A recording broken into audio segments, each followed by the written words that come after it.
Hello, this is Solutions 106, Neutralizations and Solution Stoichiometry. The assignment that goes with this set of notes is just your Lab 7 calculations, and those will be due on Monday, 10/14 at the end of class. So we'll go through those in class.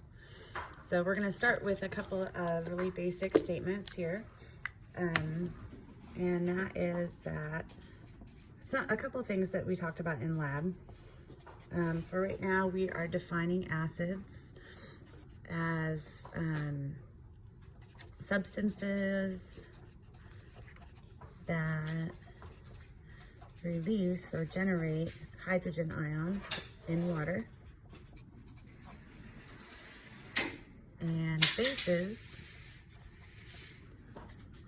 are substances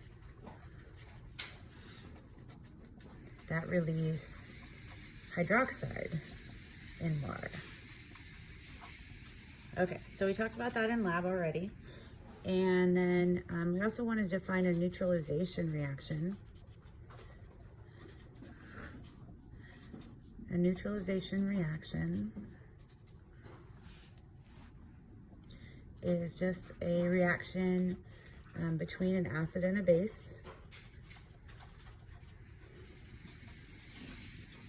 which produces water, liquid, and some kind of salt.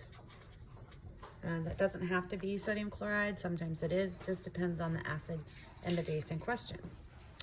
Okay, and we want to also remember that neutralization reactions occur in water. And we want to think of them like double replacements.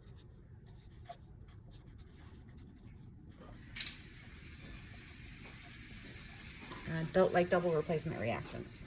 So as an example, if I have general acid HX and general base metal hydroxide, both aqueous, over here we would get the product of H plus OH, so we can think of that as HOH.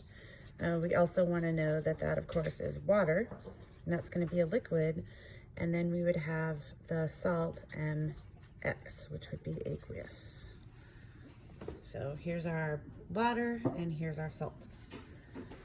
Okay, so often we use neutralization reactions in lab with titrations. And we know from lab on Friday that titrations are,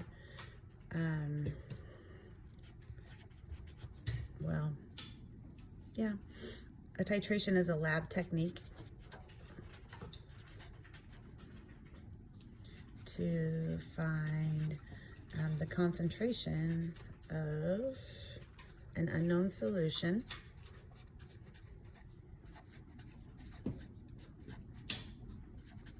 of an acid or a base. And the general setup for a titration, you guys know from lab, is you will have a burette, and that's with a known concentration substance, either an acid or a base, depending on what you're titrating. And then, so that's graduated, so you can tell this is also then going to be a known volume. So we know the concentration, which is a molarity, and we know a volume, which we'll call V. And then down here in our Erlenmeyer flask, we would have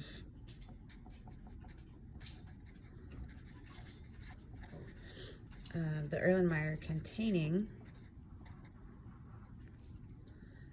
the unknown substance, the unknown concentration substance, and that could be an acid or a base. And this would be of known volume.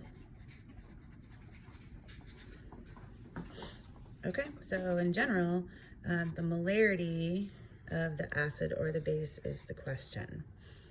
Okay, so when we titrate to an equivalence point.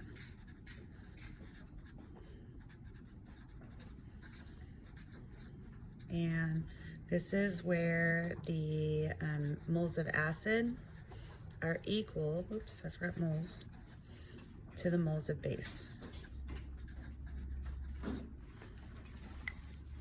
So we can make this statement. Mathematically, we can say that the molarity of the acid times the volume of the acid is equal to the molarity of the base times the volume of the base. So we will use that in our calculations for lab. So that's the end of part 1.